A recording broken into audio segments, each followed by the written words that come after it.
दोस्तों नमस्कार, मैं उमेश गौतम, समग्र प्रदेश समाचार से। क्या राम मंदिर चोरी में भी, अयोध्या में भी पंडित जवाहरलाल नेहरू का हाथ है? क्या सरकार यह कह के बच जाएगी?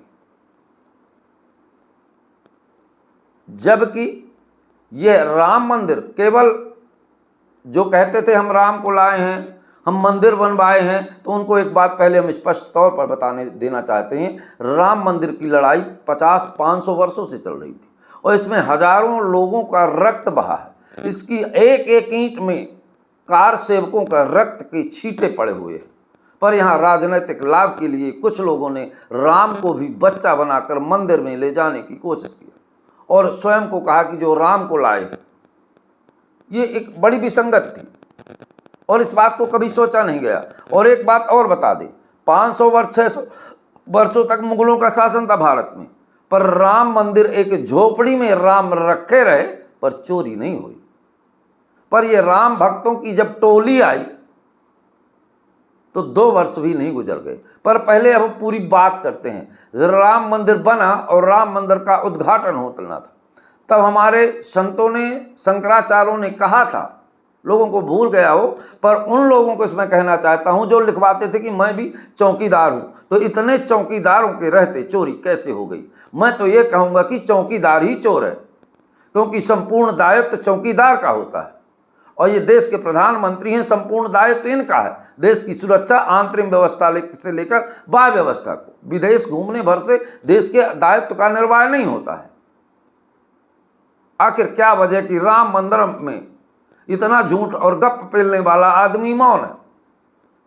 ऐसा लगता है कहीं ना कहीं कुछ बहुत बड़ी बात है। राम मंदिर में स्थापना मोदी जी के द्वारा हुई, राम मंदिर का उद्घाटन मोदी जी के द्वारा हुआ, या यूं कहें कि जो भी हुआ सब मोदी जी के द्वारा हुआ। तो ये चोरी पर किसका आरोप? क्या पंडित जवाहरलाल नेहरू दोषी हैं इस चोरी पे? जितने मंदिर में रुपए गिनने से लेकर सारे काम संघ के समर्थित लोग थे। चंपत लाल जी थे जिन्हें ईमानदारी की कसमें खाई जाती थी। सीसीटीवी कैमरे लगे थे, तो इतने दिनों तक इतनी चोरियां होती, सरकार को पता क्यों नहीं चला? आखिर कोई ना कोई तो बात है जो आम जनता से छुपाई जा रही। अब आप ये बताइए कि वास्तव में दोषी कौन है? हमारे शंकराचार्यों ने पहले ही कहा था कि गलत समय में बना है, निश्चित तौर पर बहुत सारी विभूतियां परेशानियां आएंगी। तो पहली परेशानी 2 साल के अंदर ही, लोग जब मंदिर के अंदर जाते हैं तो नीचे से ऊपर तक उनकी तलाशी ले ली जाती है, पर मंदिर के अंदर रहने वाले लोग, क्या उनकी तलाशी नहीं होती? क्या उनके लिए सीसीटीवी कैमरे बंद किए जाते हैं? तो आखिर क्या वजह है कि इतनी चोरियां हुई और मोदी जी चुप हैं और कोई भी भारतीय जनता पार्टी का बड़ा नेता इस पर बयान नहीं देना चाहता? क्या पूरे पार्टी का ही बात थी इस बात को लेके?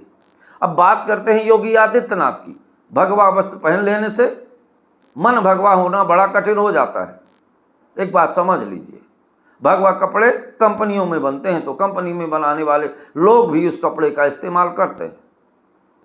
मैं तो मानूंगा कि योगी मॉडल पूरी दुनिया स्वीकार कर रही है। योगी का और कोई मॉडल नहीं, केवल बुलडोजर से घर गिराना, क्योंकि निर्माण कार्य जिससे नहीं बनता वो घर गिरा सकता है।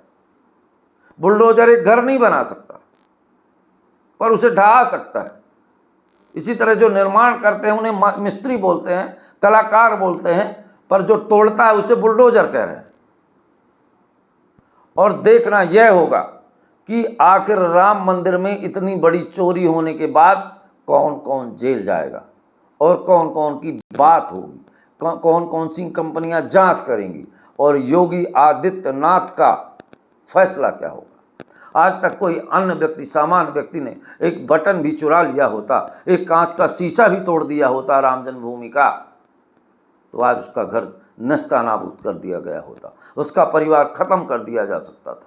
तो आखिर जो वर्तमान में जिन लोगों ने भी चोरी की और जिसने भी चोरी की, ये पूरे देश की आस्था की बात, यह आस्था नहीं और विश्वास की बात है। इसमें उन कार सेवकों के रक्त के छींटे हैं, फिर शहीद कैसे? और उन कार सेवकों को क्या जवाब दोगे यार?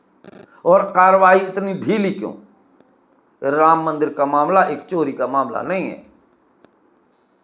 आपको एक बात और बता दें, उत्तर प्रदेश वह पावन भूमि है जहाँ पे बनारस, प्रयागराज और जितने भी देव स्थान हैं, जितने भी देवताओं ने वहाँ उस पावन धरा को अपना जन्म स्थल बनाया।